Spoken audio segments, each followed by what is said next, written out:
நாளை தமிழக வெற்றி கழகத்தின் வெற்றி தலைவர் ஈரோடு ஈரோடு மக்கள் சந்திப்பு நிகழ்த்த இருக்கிறார்.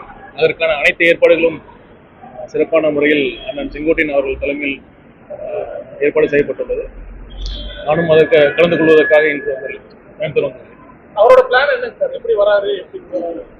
நாளைக்கு விமானம் மூலம் வந்து நாளைக்கு வருவார். நாளைக்கு சார் நிகழ்ச்சி ஏற்பாடுகள்ல காவல்துறையோட செயல்பாடுகள் உங்களுக்கு திருப்திகரமா இருக்குன்னு நினைக்கிறீங்களா? என்ன மாதிரி இருக்கு? அது நீங்களே பார்த்துருப்பீங்க. திமுக இளைஞரணி கூட்டம் நடந்தது. அது 1.5 லட்சம் பேர் கிட்டத்தட்ட வந்திருந்தாங்க. அவங்களுக்குலாம் இந்த அளவுக்கு விதிமுறைகள்லாம் விதிச்சாங்களா இல்லையான்னு உங்களுக்கே தெரியும். தமிழக வெற்றி கழகத்தை பொறுத்தவரைக்கும் மட்டும்தான் நாங்கள் சேலத்துக்கு பர்மிஷன் கேட்டப்ப கூட கிட்டத்தட்ட 40 கண்டிஷன்ஸ் கேட்டிருந்தாங்க. கடைசி வரைக்கும் கொடுக்கல. ஈரோடுல கூட கிட்ட 80க்கும் மேற்பட்ட கண்டிஷன்ஸ் விதிச்சாங்க. கண்டிப்பா வந்து காவல்துறை வந்து எந்த அளவுக்கு தடுக்க முடியுமோ அந்த அளவுக்கு தடுக்க தான் முயற்சி பண்ணிட்டு இருந்தாங்க. அதே மீறி தான் வந்து இந்த ஏற்பாடு செய்யப்பட்டது.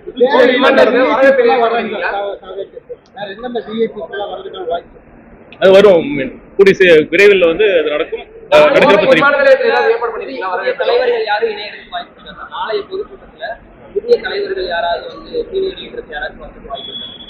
அது நடக்கிறப்ப தெரியும். அது அதிகாரப்பூர்வ அறிவிப்பு. போலீஸ் சைடுல இருந்து நீங்க ஏதாச்சும் ரெக்யர்மென்ட் நீங்க கொடுத்தீங்க. அவங்க இவ்வளவு கண்டிஷன்ஸ் போடுறாங்க, நீங்க வந்து ப்ராப்பரா இதெல்லாம் பண்ணி கொடுக்கணும்னு சொல்லி நீங்க டிமாண்ட் பண்ணுவீங்க. அங்க முறையான ஏற்பாடு செய்து முறையான அவங்க காவல்துறை அவங்க பணியை முறையா செய்யணும். தகுந்த போதிய அடிப்படையில் காவலர்கள் வந்து அந்த கூட்டத்திற்கு வரணும். வந்தா மட்டும் பத்தாது, அதை வந்து அவங்களோட பணியை செய்யணும். மக்கள்ல வந்து ஏன்னா சட்டம் ஒழுங்கு வந்து அடிப்படையில பாத்தீங்கன்னா அதுதான் அரசாங்கத்தின் முதல் கடமை. காவல்துறையின் பிரதான பொறுப்பே அதுதான். காவல்துறையினர் அவங்க பொறுப்பை வந்து செய்யணும்னு தலைவர் அவர்கள் ஒரு ப்ரோக்ராம் வந்து நாளைக்கு தான் தெரியும். அவர் எப்படி வராருங்கிறது வந்து பாதுகாப்பு காரணம் கருத்தில் கொண்டு உங்களுக்கே தெரியும். அது எப்படி வராருங்கிறது நாளைக்கு தான் தெரியும்.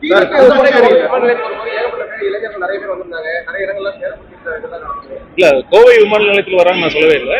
அது எப்படி வராருன்னு சாலை மார்க்கமா வராரா இல்ல விமான மார்க்கமா வந்து வராரான்னு நாளைக்கு தான் பேசும்போது உள்வேலியில் அமைக்க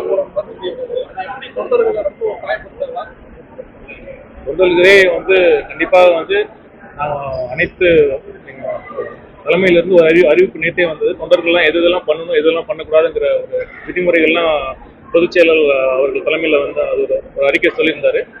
கண்டிப்பாக வந்து தொண்டர்களும் அனைத்து சொல்லுங்க.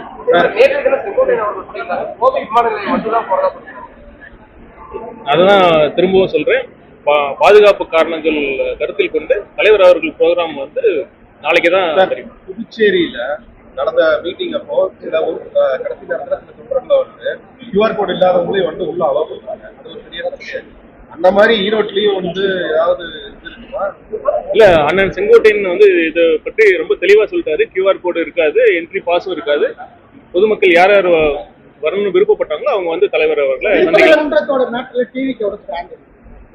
ஏற்கனவே அதை பற்றி எங்க இணை பொதுச் செயலர் சொல்லிட்டாரு. நான் திரும்பவும் வேணா சொல்றேன். தமிழ்நாடு வந்து அனைத்து மதத்தை பின்பற்றுபவர்களும் ஒரு சகோதர மனப்பான்மையுடன் மத நல்லிணக்கத்திற்கு ஒரு எடுத்துக்காட்டு மாநிலமாக தமிழ்நாடு இருக்குது. இது திருப்பரங்குன்றம் மட்டும் இல்ல, மதுரை மட்டும் இல்ல, ஒட்டுமொத்த தமிழ்நாடும் இதுதான் நிலைமை. நீங்க பாத்தீங்கன்னா மதுரையில சித்திரை திருவிழாப்ப கூட அழகர் ஊர்வலம் வரப்ப இஸ்லாமிய சகோதரர்களும் அதை வழிபட்டு அதை ஏற்றுக்கொண்டுதான் இருக்காங்க. அதே மாதிரி நம்ம மலைக்கு போற பக்தர்கள் கூட இங்க இருக்கிற வாவர் மசூதிக்கு போயிட்டு தான் இருக்காங்க. தமிழ்நாடு மக்களும் சரி, திருப்பரங்குன்றம் மக்களும் சரி ரொம்ப வந்து ஒற்றுமையா தான் இருக்காங்க. இது தேவையில்லாத பிரச்சனை. இதுக்கு வந்து 2 கட்சி ஆதாயம் தேட முயற்சி பண்ணுது. ஒண்ணு உங்களுக்கே தெரியும் பாஜக, இன்னொன்னு திமுக. அதனால மக்கள் தெளிவா தான் இருக்காங்க. நீதிமன்ற உத்தரவை பின்பற்றலைங்கிறதா இப்போ பிஜேபி சொல்றாங்க, இந்து முன்னணி சொல்றாங்க. அதுக்கு நீங்க என்ன சொல்றீங்க? தமிழக காவல்துறையினர் இதுக்கு வந்து தெளிவா சொல்லிடுறேன். தமிழக காவல்துறை வந்து நினைச்சிருந்தா அதை வந்து தடுத்துருக்கேன்.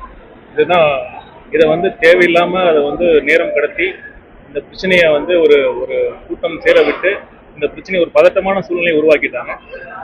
தலைவர் அவர்கள் ரொம்ப தெளிவா இருக்காரு. வந்து அனைத்து மதமும் அனைத்து சாதியும் அனைவருக்குமான அரசாதான், அனைவருக்குமான ஒரு இயக்கமாக தான் தமிழக வெற்றி கழகம். விஜயோட பேச்சுல வந்து எல்லா ஸ்பீச்லையும் பிஜேபி வந்து இது பாய்ச்சோம் அப்படின்னு சொல்லி ஒரே மாதிரியான ஸ்பீச்சா இருக்குது அப்படிங்கிற மாதிரி என்ன நடக்குதோ, அதாவது ஒரு பாசிச மனப்பான்மை இருந்தா அதை சுட்டி காட்டுறாரு. அதுதான் தலைவர் அவர்கள் சொல்றாரு ஒழிய அது என்ன இருக்குதோ அதான் சொல்றாரு. சார் நீங்க ஒவ்வொரு முறையுமே மீட்டிங் நடக்கும்போது தொண்டர்களுக்கு வந்து சில அறிவுரைகள் சொல்றீங்க, இது ஏறாதீங்க அப்படி. ஆனா எந்த தொண்டர்கள் சொல்றதை கேட்கற மாதிரி ஒன்றும் தெரியலையே சார். எல்லாம் நீங்க சொல்றதுதான் எல்லாமே பண்ணிட்டு இருக்காங்க. நான் ஏற்கனவே சொன்ன மாதிரி தொண்டர்கள் வந்து ஒரு அன்பின் மிகுதியால அது பண்றாங்களே ஒழிய எந்த இடத்துலயாவது நான் சொல்றேன் விதிமுறை. இப்ப திமுக தன் மாநாடு நடந்துறப்ப அவங்க வந்து பிரியாணி அண்டாவை தூக்குறது, பிரியாணியை கடையில போய் அத்துமீறது, பெண் காவலர்கள் கிட்ட அத்துமீறது, அந்த மாதிரி ஏதாவது ஒரு நிகழ்ச்சி வந்து கேட்கறது வந்து காவலர்கள் மீது பெண் காவலர்களுக்கு அத்துமீறி நடக்கிறது, இல்ல வந்து ஒரு கடையில போய் பிரியாணி கடையில் நீங்களே பார்த்துருப்பீங்க, பிரியாணி கடையில போய் பிரியாணிக்கு சாப்பிட்டுட்டு காசு கொடுக்காம போறது. நேற்று நடந்த கூட்டத்துல கூட பிரியாணிக்காக ஒரு சண்டை நடந்தது. அந்த மாதிரி பிரச்சனை வந்து தமிழக வெற்றி கழகத்தில் இந்த தொண்டர்கள் ஏதாச்சும் எப்பயாச்சும் ஏதாவது இது வரைக்கும் நடந்த கூட்டத்தில் பண்ணியிருக்காங்களா? இவங்க வந்து தலைவரை பார்க்கணுங்கிற ஒரு ஆர்வ மிகுதியில வந்து ஒரு கிட்ட பார்க்கணும், க்ளோஸா பார்க்கணுங்கிற வந்து ஒரு ஆர்வத்துல பண்றாங்களே ஒழிய சட்டத்தை மீறியோ எந்த பொது சொத்துக்கு சேதம் விளைவிக்கணுங்கிற எந்த எண்ணமும் தமிழக வெற்றி கழகத்திற்கு கிடையாது. அரசியல் கட்சி தலைவரா மாறிட்டாரு அப்படிங்கிற ஒரு புரிதல் இல்லாம நார்மலைஸ் ஆகாம இருக்கிறாங்க அப்படிங்கிற ஒரு விமர்சனம் இருக்கு. உதயநிதி அதான் சொல்றாரு, மறைமுகமா சொல்லியிருந்தாரு. இந்த மண்டல இளைஞரணி மாவட்ட கூட்டத்திலே சொல்லியிருக்காங்க, 1,00,000 பேர் இருந்தாலும் கோடி பேர் இருந்தாலும் கட்டிக்கடங்காக கோடி பேர் இருந்தாலும் பயனில்லை, 1,00,000 பேர் இருந்தாலும் பயனில்லை சொல்லி மறைமுகமா சாடி இருக்காரு. இன்னும் பேங்க் மனநிலையிலே இருக்கிறாங்களா தொண்டர்கள் மனநிலைக்கு மாறாம அப்படிங்கிற ஒரு கேள்வி.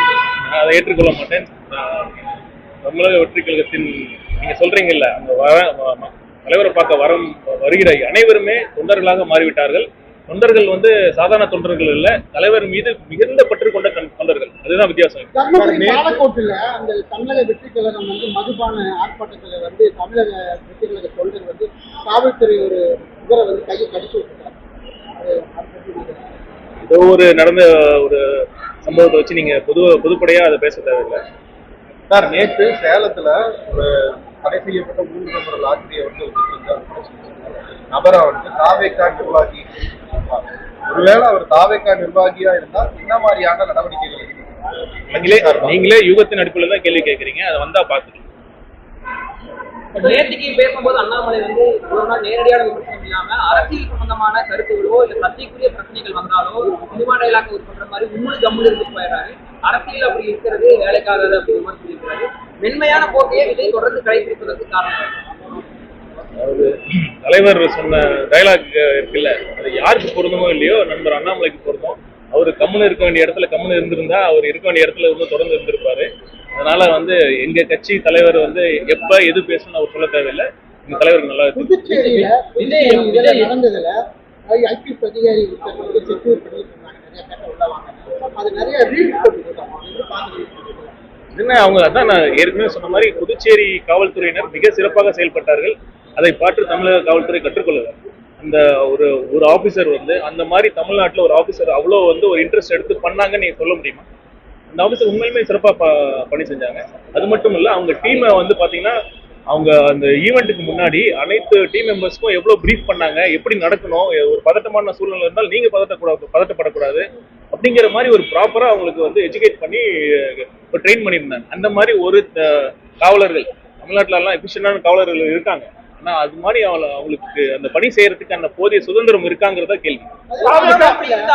தலைவரா விஜய் என்ன செய்தியாளர்கள் சந்திக்க மாட்டேங்கிறாரு, என்ன காரணம்? நீங்க முதல்ல ஆளும் ஆட்சியாளர்கள் இருக்காங்கல்ல, அது வந்து இந்த மாதிரி ஒரு செய்தியாளர் சந்திப்பா நீங்களே சொல்லுங்க. நீங்க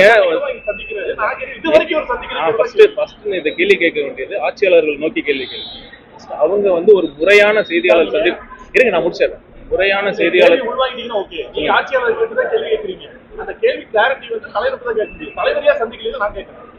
அதுதான் நானும் சொல்றேன். நீங்க கேள்வி கேட்கறீங்கல்ல, இந்த கேள்வி முதல்ல வந்து ஆட்சியாளர்கள் நோக்கி தான் நம்ம ஃபர்ஸ்ட் கேட்கணும். அதுக்கப்புறம் நீங்க எங்கிட்ட வாங்க, அவங்ககிட்ட வந்து முறையான ஒரு செய்தியாளர் சந்திப்பை நடத்த சொல்றேன். இது வரைக்கும் ஆட்சியே முடியும் போது இது வரைக்கும் அவங்க நடத்தவே இல்லை. நிர்வாகிகள் வரும்போது தொண்டர்கள் நிறைய பேர் வருவாங்க, ஒரு கொடி கூட இல்லை, ரெஸ்ட்ரிக்ஷன்ஸ் இருக்கா? கொடி ஐ மீன் இருந்தா வந்து பிரச்சனைன்னு சொல்றீங்க, இல்லைன்னா வந்து இல்லைன்னு சொல்றீங்க. விதிமுறைக்கு உட்பட்டு இதெல்லாம் செயல்படணுங்கிறதா ஒரு உத்தரவு. ரிசீவ் பண்றதுக்கு வருவாங்க.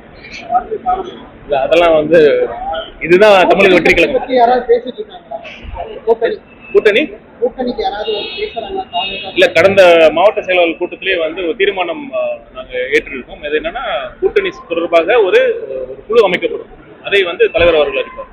விருப்ப மனுக்கள்லாம் வாங்க ஆரம்பிச்சாங்க எல்லாரும். அதுக்கான நடவடிக்கைகள் எல்லாம் தொடங்கி உரிய நேரத்துல வந்து அதுக்கான முடிவை அறிவிக்கப்படும். திருப்பரங்குன்ற விவகாரத்துல ஒண்ணு அந்த பக்கத்துல இருக்க, இந்த பக்கத்துல இருக்க அந்த பக்கத்துல இருக்காரு. அதை நான் சொல்லிட்டேன், அதை கேட்டேன், சொல்லிட்டேன்.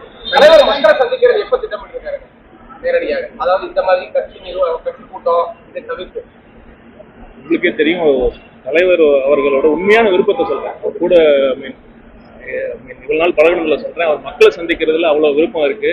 ஆனா பாதுகாப்பு காரணம் மட்டும்தான் அவர் பிரச்சனையே இல்லையே. மற்றபடி அவர் வந்து களத்துக்கு வரக்கூடாதுனோ மக்களை சந்திக்க கூடாதுனோ இல்லை. அவர் ரொம்ப ஆர்வமா தான் இருக்காரு. இந்த சூழ்நிலை அப்படி இருக்கு. காவல்துறையும் ஒத்துழைக்க மாட்டேங்கிறாங்க.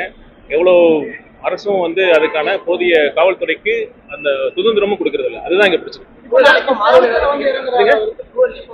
2026 ஆட்சி மாறப்ப கண்டிப்பா நான் சொல்லுவேன். திமுக சப்போர்ட்டர்ஸ் வந்து வீடியோ வெளியிடுறாங்க. என்னன்னா, இவர் எடுத்த வீடியோல இருக்கு இல்லையா, கரூர் சம்பவம், அந்த வீடியோவை ஜனநாயக படத்துல பயன்படுத்துவாங்க அப்படிங்கிற ஒரு குற்றச்சாட்டு போடுறாங்க. ஏற்கனவே கேட்டிருந்தாங்க, நான் ஏற்கனவே சொல்லிட்டேன். பல நாட்களுக்கு பல மாதங்களுக்கு முன்னாடியே அந்த ஷூட்டிங்லாம் முடிஞ்சிருச்சு. இது ரொம்ப அருவருக்கத்தக்க விமர்சனம். இந்த மாதிரி பண்ணணுங்கிற அவசியம் தலைவருக்கு போய் இருக்குமா? எதுவும் இந்த மாதிரி ஒரு மக்களை உண்மையா நேசிக்கக்கூடிய தலைவர் இந்த மாதிரி பண்ணணுங்கிற அவசியமே கிடையாது. இந்த பேருந்துல நானும் தான் இருந்தேன். அந்த மாதிரிலாம் நடக்கவே இல்லை. ஏன் தயவு செய்து இதை வந்து நீங்க மக்களுக்கு சொல்லுங்க. இந்த மாதிரி இது பொய் பிரச்சாரங்கள், இந்த மாதிரி கேவலமான அருவருக்கத்தக்க பிரச்சாரங்கள்லாம் வந்து திமுக மட்டும்தான் அவங்களால பண்ண முடியும். அதை வந்து மக்கள் பார்த்துட்டு தான் இருக்கு. நாளைக்கு சேலத்துல வந்துட்டு போறதுக்கான வாய்ப்பு இருக்கு. சேலம் விமான நிலையம் இப்பதான் சொன்னேன், அது தெரிஞ்சா வந்து மக்களுக்கு வந்து ஒரு பாதுகாப்பு பிரச்சனை ஏற்படும்.